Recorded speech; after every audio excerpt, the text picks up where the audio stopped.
ദൈവത്തിൻ്റെ അതിപരിശുദ്ധമായ നാമം ഇന്ന് പകൽക്കാലം വാഴ്ത്തപ്പെടുമാറാകട്ടെ. ഈ വിശുദ്ധ പകൽക്കാലം വിശുദ്ധാരാധനയിലായിരിക്കാൻ സ്വർഗം കാണിച്ച അവിടുത്തെ വലിയ കൃപകൾക്കായിട്ട് ദൈവത്തിന് നന്ദിയോടുകൂടെ സ്തോത്രം ചെയ്യുന്നു. ഇന്ന് പകൽക്കാലവും ദൈവത്തെ ആരാധിക്കുവാൻ കടന്നു വന്നിരിക്കുന്ന ദൈവജനത്തെ ഓർത്ത് ഞാൻ ദൈവത്തിന് നന്ദിയോടുകൂടെ സ്തോത്രം ചെയ്യുകയാണ്. നമ്മുടെ ദൈവം പ്രാർത്ഥന കേൾക്കുന്ന വലിയവനായിരിക്കുന്ന ദൈവമാണ്. അപ്പോൾ തന്നെ നമ്മുടെ യാചനകൾക്ക് മറഞ്ഞിരിക്കുന്നവനായിരിക്കുന്ന ദൈവമല്ല. Price the lord. അതുകൊണ്ട് ഇന്ന് പകൽക്കാലം വളരെ പ്രാർത്ഥനയോടുകൂടെ നമുക്ക് ദൈവവചന ശുശ്രൂഷയിലായിരിക്കാം. ഇന്ന് പകൽക്കാലത്തെ ചിന്തയ്ക്കായിട്ട് തിരഞ്ഞെടുത്തിരിക്കുന്നതായ ദൈവവചന ഭാഗം എന്ന് പറയുന്നത് 2 ദിനവൃത്താന്തങ്ങളുടെ പുസ്തകം 14, 15, 16 അധ്യായങ്ങൾക്ക് ആധാരമായി യഹൂദയുടെ 3-ാമത്തെ രാജാവായിരിക്കുന്ന ആസയുടെ ജീവിതത്തെക്കുറിച്ച് ചിന്തിക്കുവാനും ദൈവാത്മാവ് നൽകുന്നതായ ദൈവിക സന്ദേശം ഇന്ന് പകൽക്കാലം നിങ്ങളുമായിട്ട് പങ്കുവെക്കുവാൻ ഞാൻ കർത്താവിൽ ശരണപ്പെടുകയാണ്. യഹൂദയുടെ 3-ാമത്തെ രാജാവായിട്ട് ദൈവത്താൽ നിയമിതനായിരിക്കുന്ന വ്യക്തിയാണ് ആസ. 2 ദിനവൃത്താന്തങ്ങളുടെ പുസ്തകം 16 അധ്യായവും 14 അധ്യായവും അതുപോലെ തന്നെ 15-ാമത്തെ അധ്യായമൊക്കെ നാം പഠിക്കുമ്പോൾ ആസ എങ്ങനെയാണ് യഹൂദ ജനത്തെ ദൈവത്തിങ്കലേക്ക് നടത്തിയതെന്ന് വളരെ വ്യക്തമായിട്ട് നമുക്കവിടെ കാണുവാനായിട്ട് കഴിയുന്നു. 14, 15, 16 അധ്യായങ്ങളിൽ നാം ശ്രദ്ധയോടുകൂടെ പഠിക്കുമ്പോൾ നമുക്ക് കാണുവാൻ കഴിയുന്നതായ ഒരു കാര്യം, ദ ഇമ്പോർട്ടൻസ് ഓഫ് പ്രിസർവൻസ്, ആരാധനയെ സംരക്ഷിക്കുന്നതിന് വേണ്ടി തിടുക്കപ്പെടുന്നതായ ആസയെ നമുക്ക് കാണുവാനായിട്ട് കഴിയുന്നു. അടുത്തതായി വേദഭാഗങ്ങൾ പഠിക്കുമ്പോൾ, ഈ അധ്യായങ്ങൾ പഠിക്കുമ്പോൾ ദ ഇമ്പോർട്ടൻസ് ഓഫ് സ്ട്രെങ്ത്, ദൈവിക ബലത്തിനുള്ളതായ പ്രാധാന്യത്തെ പറ്റി പറയുന്നു. അതുപോലെ തന്നെ അടുത്ത് വേറൊരു കാര്യം ഇതാണ്, എന്താണെന്നറിയാമോ? ദ ഇമ്പോർട്ടൻസ് ഓഫ് റിവാർഡ്, ഒരു പ്രതിഫലമുണ്ട്, നിശ്ചയം. ദൈവത്തിൻ്റെ ദാസനായിരിക്കുന്ന ആസ ദൈവത്താൽ നിയമിതനായി യഹൂദയുടെ രാജാവായി രാജ്യത്തിൻ്റെ അധികാരം ഏറ്റെടുക്കുന്നതായ സമയത്ത് അവൻ എന്തു ചെയ്യുന്നു എന്ന് ദൈവത്തിൻ്റെ തിരുവചനം നമ്മെ പഠിപ്പിക്കുന്നു. അവൻ എന്തു ചെയ്തു എന്നറിയാമോ? 14-ാം അധ്യായം അതിൻ്റെ 2-ാമത്തെ വാക്യത്തിൽ പറയുന്നത്, ആസ തൻ്റെ ദൈവമായ യഹോവയുടെ പ്രസാദവും ഹിതവുമുള്ളത് ചെയ്യുന്നവനായിട്ട് കാണുന്നു. ദൈവത്തിന് പ്രസാദമുള്ളതും ഹിതമുള്ളതും ചെയ്യുന്നതായ ഒരു ആസയെ നമുക്ക് കാണുവാനായിട്ട് കഴിയും. അങ്ങനെ ദൈവത്തിന് ഹിതമുള്ളത് താൻ ചെയ്യുമ്പോൾ യഹൂദിയിൽ കടന്നുകൂടിയതായ വിഗ്രഹാരാധനയുടെ ബിംബങ്ങളെ ദൈവത്തിൻ്റെ ദാസനായിരിക്കുന്ന ആസ തകർത്തു കളയുന്നു. ഒരർത്ഥത്തിൽ യഹൂദയെ വിഗ്രഹാരാധനയിൽ നിന്ന് ഒന്ന് തുടച്ചു മാറ്റി, അല്ലെങ്കിൽ യഹൂദയെ ദൈവത്തിക ആരാധനയിലേക്ക് മടക്കിക്കൊണ്ടുവരുവാൻ ശ്രമിക്കുന്നതായ ആസ, അതിനുവേണ്ടി താൻ എന്തു ചെയ്യുന്നു? സൂര്യസ്തംഭങ്ങളെയും അശേര പ്രതിഷ്ഠകളെയും ഒക്കെ തകർത്തു കളഞ്ഞ് ദൈവത്തിൻ്റെ ഹിതം ചെയ്ത് ജനത്തെ ജീവനുള്ള ദൈവത്തിങ്കലേക്ക് തിരിക്കുന്നതായിട്ട് നാം കാണുന്നു. അങ്ങനെ ആരാധനയെ പ്രിസർവൻസ് ചെയ്യുന്നവനായി, ദ ഇമ്പോർട്ടൻസ് ഓഫ് പ്രിസർവൻസ് എന്ന തീമിൽ നിന്നുകൊണ്ട്, എന്ന ലക്ഷ്യത്തിൽ നിന്നുകൊണ്ട് ദൈവജനത്തെ ആരാധനയിലേക്ക് തിരിക്കുന്ന രാജാവാണ്. അതുമാത്രമല്ല, നാം ചെയ്യുന്നതായ പ്രവൃത്തിക്ക് ഒരു പ്രതിഫലമുണ്ട് എന്ന് ശക്തമായ ദൈവിക സന്ദേശം നൽകുന്നതായ അധ്യായം, ഒരു ജീവിതമാണ് ആസയുടെ ജീവിതം.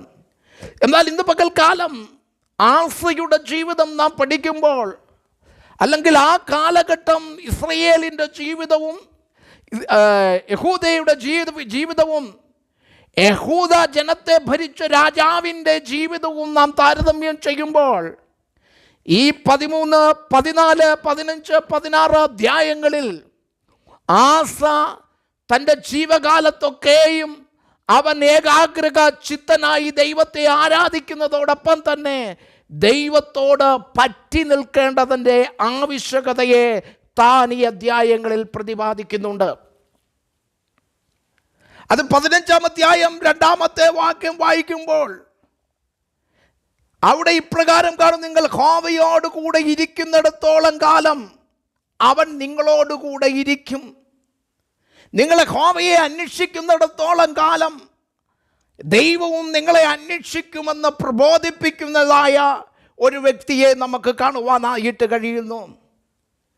അതിനുശേഷം അതിൻ്റെ 13-ാമത്തെ വാക്യത്തിൽ 15-ാമത്തെ വാക്യത്തിൽ ഇപ്രകാരം പറയുന്നു: പൂർണ്ണ ഹൃദയത്തോട് സത്യം ചെയ്ത് പൂർണ്ണ താല്പര്യത്തോടും കൂടെ ദൈവത്തെ ദൈവജനം അന്വേഷിക്കേണ്ടതിൻ്റെതായ പ്രാധാന്യം നോക്കണമേ.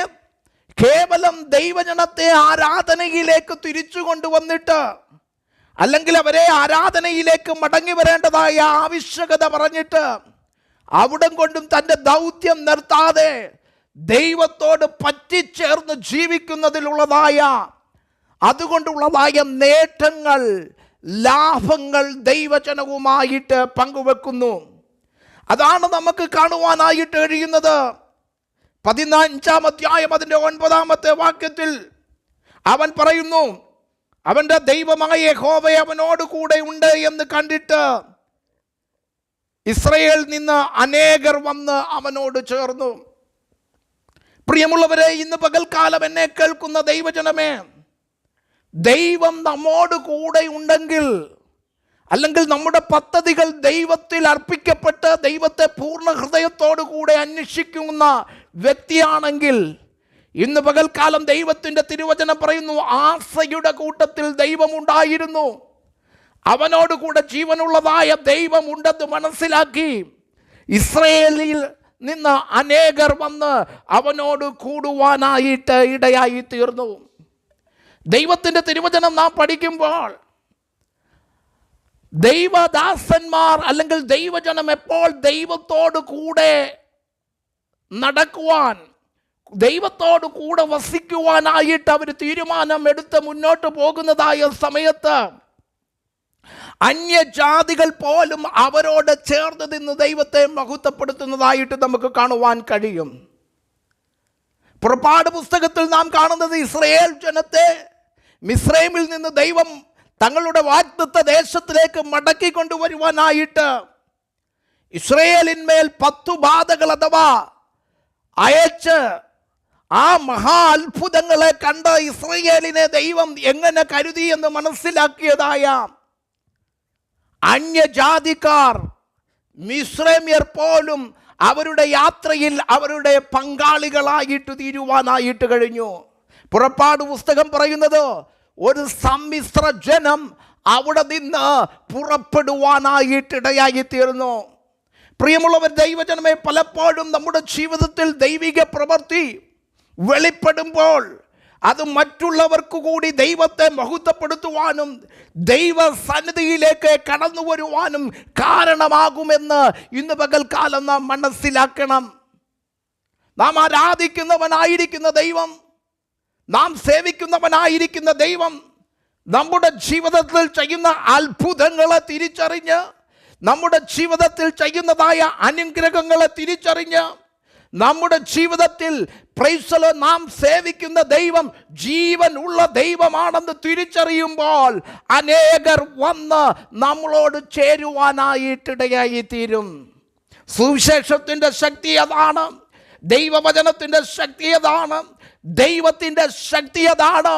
കാരണം പ്രൈസലോ അനേകരെ തങ്ങളിലേക്ക് ആകർഷിക്കുന്ന ഒരു ആകർഷണ ശക്തിയുള്ളവനാണ് വലിയവനായിരിക്കുന്ന ദൈവം. അതാണ് കർത്താവായ യേശു ക്രിസ്തു ഒരിക്കൽ പറഞ്ഞു, എൻ്റെ പിതാവ് ആകർഷിച്ചിട്ടല്ലാതെ ആർക്കും എൻ്റെ അടുക്കൽ വരുവാനായിട്ട് കഴിയത്തില്ല.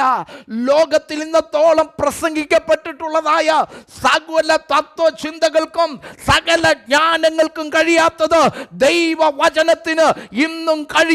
അതായത് ആയിരങ്ങളെ ക്രിസ്തുവിങ്കലേക്ക് ആകർഷിക്കുവാൻ ദൈവത്തിൻ്റെ വചനത്തിന് കഴിയും.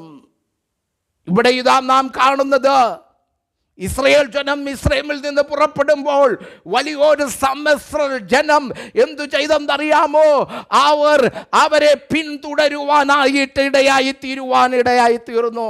ഇവിടെ ഇത് ആസയുടെ ജീവിതത്തിൽ അവൻ്റെ ദൈവം അവനോട് കൂടെ ഉണ്ടെന്ന് മനസ്സിലാക്കിയതായ ആൾക്കാർ ഇസ്രയേലിൽ നിന്ന് അവൻ്റെ അടുക്കൽ വന്നു ചേരുവാനായിട്ട് ഇടയായി തീർന്നു.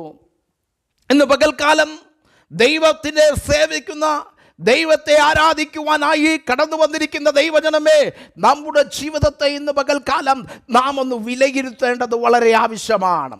നമ്മുടെ ജീവിതം കണ്ടിട്ട്, നമ്മുടെ ക്രിസ്തീയ ജീവിതത്തിൻ്റെ ആ ഭംഗി മനസ്സിലാക്കിയിട്ട്, അതിൻ്റെ മഹാത്മ്യം മനസ്സിലാക്കിയിട്ട്, എന്നോടും നിങ്ങളോടും കൂടെ ദൈവം ഉണ്ടെന്ന് മനസ്സിലാക്കി എത്ര പേർ ദൈവത്തിൽ ആകർഷരായി ആ വലിയവനായ ദൈവത്തെ ആരാധിക്കുവാനായിട്ട് കടന്നു വന്നിട്ടുണ്ട് എന്നിന്ന് പകൽക്കാലം നാം ചിന്തിക്കേണ്ടത് വളരെ ആവശ്യമാണ്.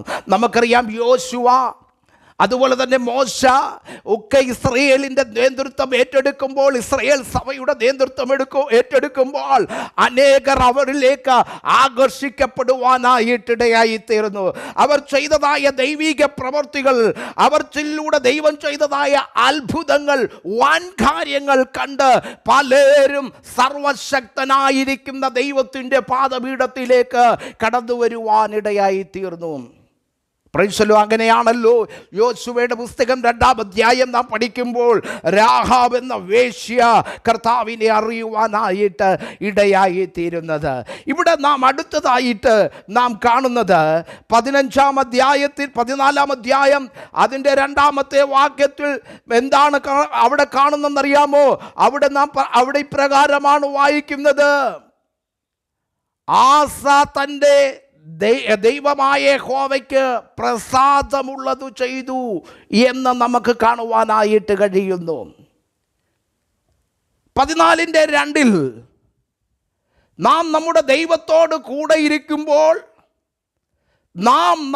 നാം വസിക്കുന്നതായ ദേശം നമുക്ക് അനുകൂലമാകും. അതായത് ദേശത്ത് നിന്ന് ചിലർ നമുക്ക് അനുകൂലികളാക്കി ദൈവം മാറ്റുന്ന അവസ്ഥയുണ്ടാകും. അതുമാത്രമല്ല, നമ്മുടെ ജീവിതത്തിൽ 14:16 നാം വായിക്കുന്നത് ഇപ്രകാരമാണ്. 14-ാം അധ്യായത്തിൻ്റെ 6-ാം വാക്യത്തിൽ ഇപ്രകാരം പറയുന്നു, രാജ്യം അവൻ്റെ കീഴിൽ സ്വസ്ഥമായിരുന്നു, യഹോവ അവന് വിശ്രാമം നൽകിയത് കൊണ്ട് ദേശത്തിനു സ്വസ്ഥതയുണ്ടായി എന്ന് കാണുവാനായിട്ടിടയായി തീരുന്നു. ആസ ദൈവത്തിൽ വിശ്വസിച്ച് ദൈവത്തിന് ഹിതമായുള്ളത് ചെയ്യുവാൻ അവൻ തയ്യാറായപ്പോൾ, ദൈവത്തിൻ്റെ തിരുവചനത്തിൽ വായിക്കുന്നത്, ആ കാലഘട്ടങ്ങളിൽ യഹൂദയ്ക്ക് ആരുമായിട്ടും യുദ്ധമുണ്ടായില്ല. അവൻ്റെ കാലഘട്ടങ്ങളിൽ ആ ദേശം സ്വസ്ഥമായിരിക്കുവാനായിട്ടിടയായി തീർന്നു. പലപ്പോഴും ദേശത്തിൻ്റെ സമാധാനം എന്ന് പറയുന്നത്, രാജ്യങ്ങളുടെ സമാധാനം എന്ന് പറയുന്നത്, അത് വലിയവനായിരിക്കുന്ന ദൈവം നൽകേണ്ടതാണ്. ഈ തിരുവചന ഭാഗങ്ങൾ ഞാൻ പഠിച്ചുകൊണ്ടിരിക്കുമ്പോൾ എൻ്റെ ഹൃദയത്തിലേക്ക് കടന്നുപോയ ഒരു ചിന്ത ഇപ്രകാരമാണ്: ദൈവമാണ് യുദ്ധങ്ങളെ വരുത്തുകയും യുദ്ധങ്ങളെ നിർത്തലാക്കുകയും ചെയ്യുന്നത്.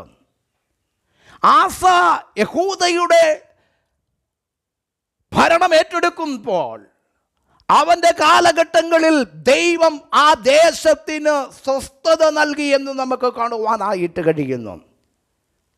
ഒരു രാജ്യത്തിന് ദൈവം സ്വസ്ഥത നൽകുന്നത് ദൈവത്തെ അന്വേഷിക്കുന്നതായ, ജീവനുള്ള ദൈവത്തെ ആരാധിക്കുന്നതായ, ജീവനുള്ള ദൈവത്തിൻ്റെ ആരാധനയ്ക്ക് വേണ്ടി നിൽക്കുന്ന ഭരണാധികാരികൾ രാജ്യത്തെഴുന്നേൽക്കുമ്പോൾ ഒരർത്ഥത്തിൽ ആ രാജ്യം സ്വസ്ഥതയിലേക്ക് പ്രവേശിക്കുവാനായിട്ട് ഇടയായിത്തീരും. നല്ല നേതൃത്വങ്ങൾ ലോകത്തിൽ ഉണ്ടാകണം. നമുക്കറിയാം, ലോകത്തിൻ്റെ വിവിധ ഭാഗങ്ങളിൽ പലവിധമായ പ്രശ്നങ്ങൾ, പലവിധമായ അരിഷ്ടിതാവസ്ഥകൾ, യുദ്ധങ്ങൾ, യുദ്ധശ്രുതികൾ ഉണ്ടായിക്കൊണ്ടിരിക്കുമ്പോൾ ദൈവത്തിൻ്റെ വചനം ഇന്ന് പകൽക്കാലം പറയുന്നത്, ആസ ഭരണം ഏറ്റെടുത്തപ്പോൾ ദൈവം ദേശത്തിന് സ്വസ്ഥത വരുത്തുവാനായിട്ടിടയായി തീർന്നു. അങ്ങനെയെങ്കിൽ ഇന്ന് പകൽക്കാലം ഈ ലോകത്തിന് ആവശ്യം, രാജ്യങ്ങൾക്ക് ആവശ്യം, അവരെ ഭരിക്കുവാൻ വേണ്ടി ദൈവത്താൽ നിയുക്തരായ നല്ല ഭരണാധികാരികൾ വരണമെന്നുള്ളതാണ്.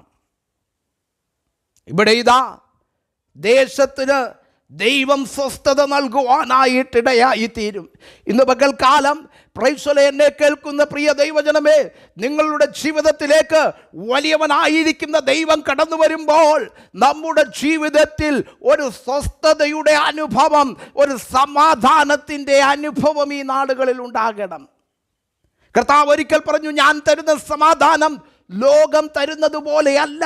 ഒരു ദൈവിക സമാധാനം നമ്മുടെ ഹൃദയങ്ങളെയും നിലവുകളെയും ക്രിസ്തുയേശുവിൽ കാക്കപ്പെടേണ്ടത് വളരെ ആവശ്യമാണ്. ലോകത്തിലെ മനുഷ്യരെ നാം എടുത്തു ചിന്തിക്കുമ്പോൾ, അല്ലെങ്കിൽ നമ്മുടെ ചുറ്റുപാടുള്ള വ്യക്തി ജീവിതങ്ങളെ പറ്റി നാം ചിന്തിക്കുമ്പോൾ, പലരും മാനസികമായിട്ട് ഒരു സമാധാനമില്ലാത്തവരാണ്.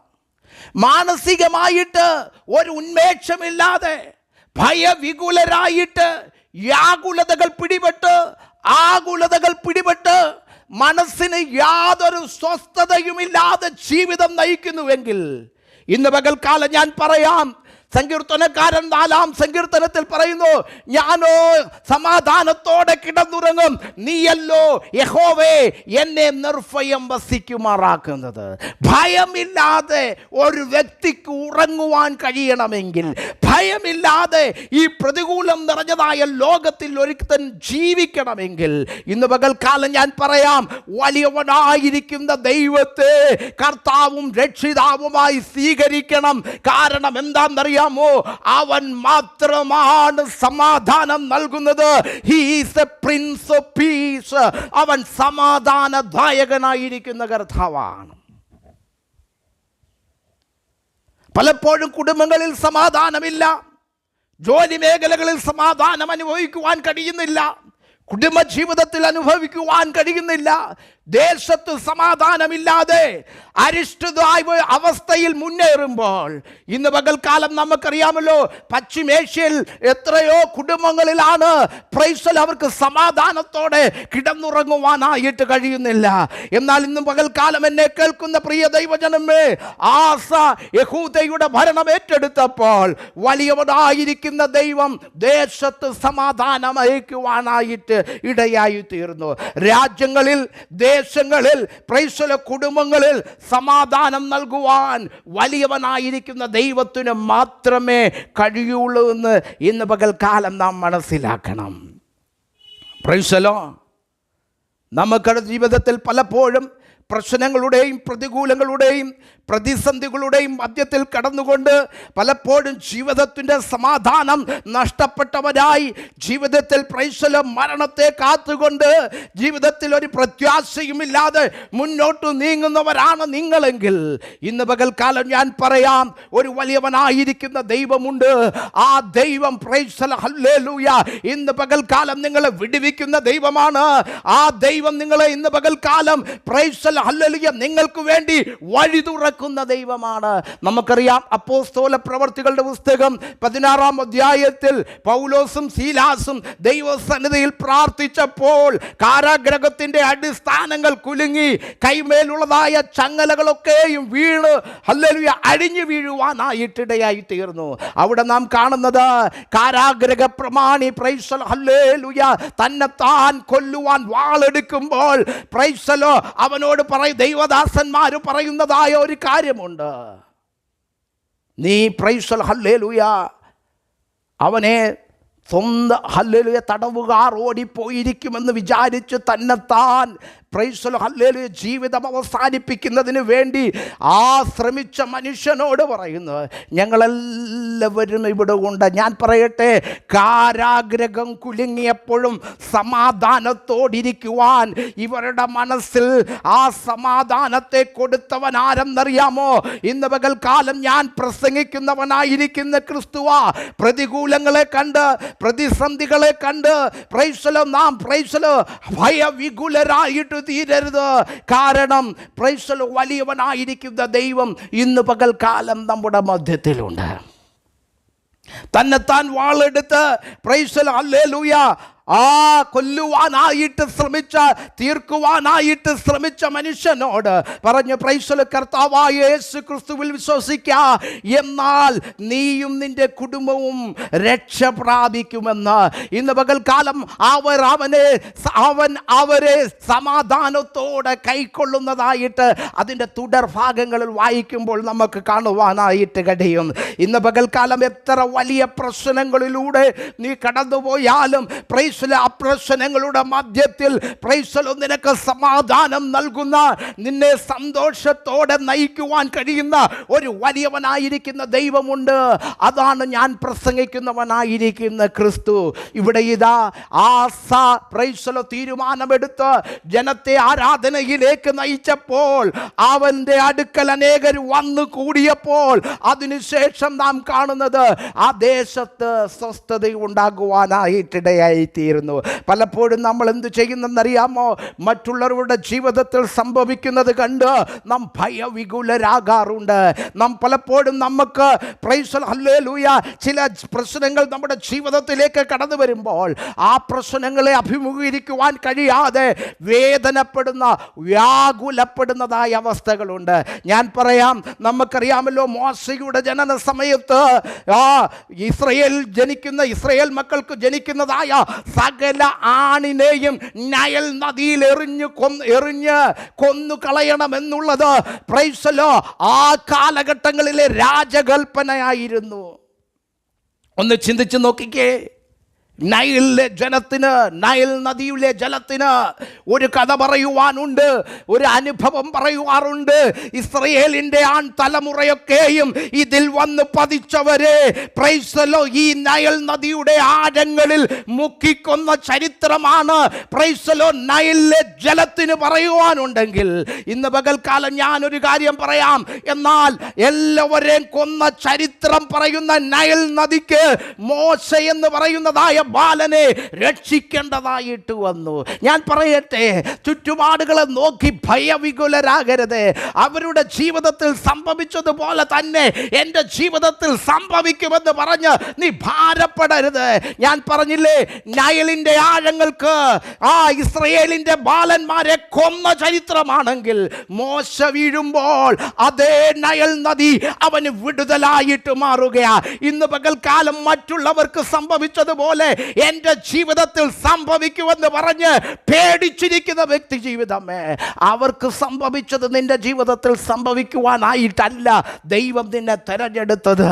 Price the Lord. അതുപോലെ അനുഭവങ്ങൾ നിന്റെ ജീവിതത്തിൽ കോപ്പി അടിക്കുവാനല്ല ദൈവം നിന്നെ തെരഞ്ഞെടുത്തത്. ദൈവം നിന്നെ തെരഞ്ഞെടുത്തത് എന്തിനാണെന്നറിയാമോ? അവന് ചില വ്യത്യസ്ത പ്ലാനുകളുണ്ട്, അവന് ചില വ്യത്യസ്ത പദ്ധതികളുണ്ട്. ആ പദ്ധതികൾക്കനുസരിച്ച് നിന്നെ നടത്തുവാനാ. അല്ലാതെ നീ വിചാരിക്കുന്നത് പോലെ. ഞാൻ പലപ്പോഴും ചിന്തിക്കുവാറുണ്ട്, മോശ എന്ന കുഞ്ഞിനെ നൈലിൻ്റെ ആഴങ്ങളിലേക്ക് തള്ളിവിടുമ്പോൾ, തള്ളിവിട്ടവരാരാണോ അവർക്ക് പറയുവാൻ കഴിയും, ഇതിനു മുമ്പ് ഞങ്ങൾ കണ്ടത് നൈൽ എന്ന് പറയുന്നതായ ഈ ഭയങ്കരമായ നദിയിൽ ഞങ്ങളുടെ സഹവൃദ്ധന്മാരായി, ഞങ്ങളുടെ സഹവിശ്വാസികളായി, ഞങ്ങളുടെ സഹോദരന്മാരായി, ഞങ്ങളുടെ ചാർച്ചക്കാരായി പലരുടെയും കുഞ്ഞുങ്ങളെ മുക്കിക്കൊന്ന ചരിത്രം പറഞ്ഞ് അതോർത്തുകൊണ്ട് വിഷമിച്ച് അവിടെ നിന്ന് വീട്ടിലേക്ക് പോകുന്ന ഒരു മാതാവുണ്ട്, അവിടെ നിന്ന് വീട്ടിലേക്ക് മടങ്ങിപ്പോകുന്ന ഒരു പിതാവുണ്ട്. ഇന്ന് പകൽക്കാലം ഞാൻ പറയാം, ചരിത്രത്തെ മാറ്റി എഴുതി മോശ ആ ജലത്തിൽ വീണപ്പോൾ തന്നെ മോശയെ രക്ഷിക്കേണ്ടതിന് വേണ്ടി ദൈവം ഒരു വഴിയെ തുറന്നു. ഇന്ന് പകൽക്കാലം എല്ലാവർക്കും സംഭവിച്ചതുപോലെ നിനക്ക് സംഭവിക്കുമെന്നൊന്നും നീ ഭയപ്പെടേണ്ട കാര്യങ്ങളില്ല. Price the Lord. എല്ലാവരുടെയും ജീവിതത്തിൽ ക്രിസ്തുവിന് വേണ്ടി ഇറങ്ങിത്തിരിച്ചിട്ട് ചിലരുടെ ജീവിതത്തിൽ ഭയാനകമായ ചില അനുഭവങ്ങൾ ഉണ്ടായി എന്ന് വെച്ച് അത് നിന്റെ ജീവിതത്തിൽ ഉണ്ടാകുമെന്ന് ഭയപ്പെട്ട് സഭയിൽ പോകാതിരിക്കണ്ട. Price the Lord. അതുവരെ മുക്കിക്കൊന്ന ചരിത്രം പറഞ്ഞതായ നൈൽ നദിക്ക് ഇതാ മോശ എന്ന് പറയുന്ന ദിവ്യസുന്ദരനെ രക്ഷിക്കുന്ന ചരിത്രമാക്കി അതിനെ മാറ്റി എഴുതുവാൻ ഇടയായി തീർന്നു. പ്രിയമുള്ള ദൈവജനമേ, നീ ദൈവത്തിന് വേണ്ടി നിൽക്കുമ്പോൾ, നീ ദൈവികാരാധനയ്ക്ക് വേണ്ടി നിൽക്കുമ്പോൾ, നീ ദൈവവചനത്തിന് വേണ്ടി നിൽക്കുമ്പോൾ, പ്രൈസ് ദി ലോർഡ്, മറ്റുള്ളവരുടെ അനുഭവം അല്ല നിനക്കുണ്ടാകുന്നത്. നിനക്ക് വേണ്ടി പ്രത്യേകമായ ചില എക്സ്പീരിയൻസുകൾ നിന്റെ ജീവിതത്തിൽ നൽകി നിന്നെ നടത്തുന്ന ഒരു വലിയവനായിരിക്കുന്ന ദൈവമാണ്. Price the Lord. ഞാൻ എൻ്റെ വാക്കുകളെ ഇവിടെ ഉപസംഹരിക്കുവാനായിട്ട് ആഗ്രഹിക്കുകയാണ്. ആസ യഹൂദയുടെ പ്രൈസ് ദി ലോർഡ് നിയന്ത്രണം രാജാവായി അഭിഷേകം ചെയ്തപ്പോൾ അവൻ്റെ ജീവിതത്തിൽ എന്ത് സംഭവിച്ചെന്നറിയാമോ? അവൻ ആരാധനയ്ക്ക് വേണ്ടി ദൈവജനത്തെ ഒരുക്കുവാനിടയായി തീർന്നു. ദേശത്ത് നിന്ന് വിഗ്രഹാരാധനയെ തുടച്ചു നീക്കുവാൻ ശ്രമിക്കുവാനായിട്ടിടയായി തീർന്നു. Price the Lord. അതും മാത്രമല്ല, അവൻ യഹോവയോട് പ്രൈസ് ദി ലോർഡ് പറ്റി നിന്നതുകൊണ്ട് അനേകർ ഇസ്രായേലിൽ നിന്ന് അവൻ്റെ അടുക്കൽ വരുവാനായിട്ടിടയായി തീർന്നു. അവൻ ദൈവത്തോട് പറ്റി നിന്നതുകൊണ്ട് പ്രൈസ് ദി ലോർഡ് അവനോട് ദൈവാത്മാവ് പറഞ്ഞു, പ്രവാചകൻ വന്നിട്ട് പറഞ്ഞു, there is a reward, ഒരു പ്രതിഫലമുണ്ട്. the importance of reward. Price the Lord. ഒരു പ്രതിഫലമുണ്ട്. ഇന്ന് പകൽക്കാലം എന്നെ കേൾക്കുന്ന പ്രിയ ദൈവജനമേ, ദൈവത്തെ സേവിക്കുവാൻ ഇറങ്ങിത്തിരിച്ച നീ ഒരു കാര്യം മനസ്സിലാക്കുക. നീ ചെയ്യുന്നതിന് ഒരു പ്രതിഫലം തരുന്ന ഒരു വലിയവനായിരിക്കുന്ന ദൈവമുണ്ട്. അതുകൊണ്ട് പ്രൈസ് ദി ലോർഡ് ധൈര്യപ്പെടണം. പ്രൈസ് ദി ലോർഡ് ധൈര്യമായിരിക്കുക. നിങ്ങളുടെ കൈകൾ തളർന്നു പോകരുത്. നിങ്ങളുടെ പ്രവൃത്തിക്ക് പ്രതിഫലമുണ്ടാകും. That is the important things. 2 കൊരിന്ത്യരുടെ പുസ്തകം 5-ാം അധ്യായം 10-ാമത്തെ വാക്യത്തിൽ പറയുന്നത്, അവൻ ശരീരത്തിലിരിക്കുമ്പോൾ ചെയ്യുന്നത് നല്ലതാകിലും തീയതാകിലും അതിന് തക്കവണ്ണം പ്രാപിപ്പാൻ നാം എല്ലാവരും ക്രിസ്തുയേശുവിൻ്റെ ന്യായാസനത്തിന് മുമ്പിൽ വെളിപ്പെടേണ്ടതാകുന്നു. ദൈവജനമേ, നമുക്കൊരു പ്രതിഫലമുണ്ട്. Praise the lord. അതുകൊണ്ട് നാം എന്തു ചെയ്യണം? Rely on the lord only. Praise the Lord. Stay close with the God. Praise the Lord. Hallelujah. Praise the Lord.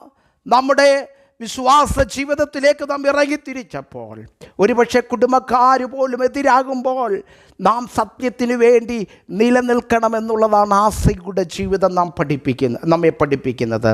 തൻ്റെ അമ്മ പ്രൈസ് ദി ലോർഡ് വിഗ്രഹങ്ങളെ ആരാധിക്കുന്ന വിഗ്രഹത്തിന് വേണ്ടി പ്രൈസ് ദി ലോർഡ് അതിൻ്റെ പ്രതിഷ്ഠയെ പണിതപ്പോൾ അതിനെ ഇടിച്ചു നിരത്തി പ്രൈസ് ദി ലോർഡ് ദൈവിക ആരാധനയ്ക്ക് വേണ്ടി നിന്ന വ്യക്തിയാണ് പ്രൈസ് ദി ലോർഡ് ആസ എന്ന് കാണുവാനായിട്ട് കഴിയുന്നു. അതുകൊണ്ട് ഞാനൊരു കാര്യം പറയാം. Do not rely on your blessing. Stay with God and close with God. Praise the Lord. He will bless you. ദൈവത്തോട് പറ്റിച്ചേരുക, ദൈവത്തോട് കൂടെ നടക്കുക, ദൈവത്തിന് വേണ്ടി നിലനിൽക്കുക. ആ ദൈവം നിങ്ങളെ അനുഗ്രഹിക്കുവാനായിട്ടിടയായി തീരും. നമ്മുടെ കണ്ണുകളടയ്ക്കാം, നമുക്ക് പ്രാർത്ഥിക്കാം. Praise the Lord. Hallelujah. Jesus. Hallelujah. കർത്താവേ, ഞങ്ങൾ ഒരുമിച്ച് ദൈവത്തിൻ്റെ പാദപീഠത്തിലേക്ക് കടന്നു വരുന്നു.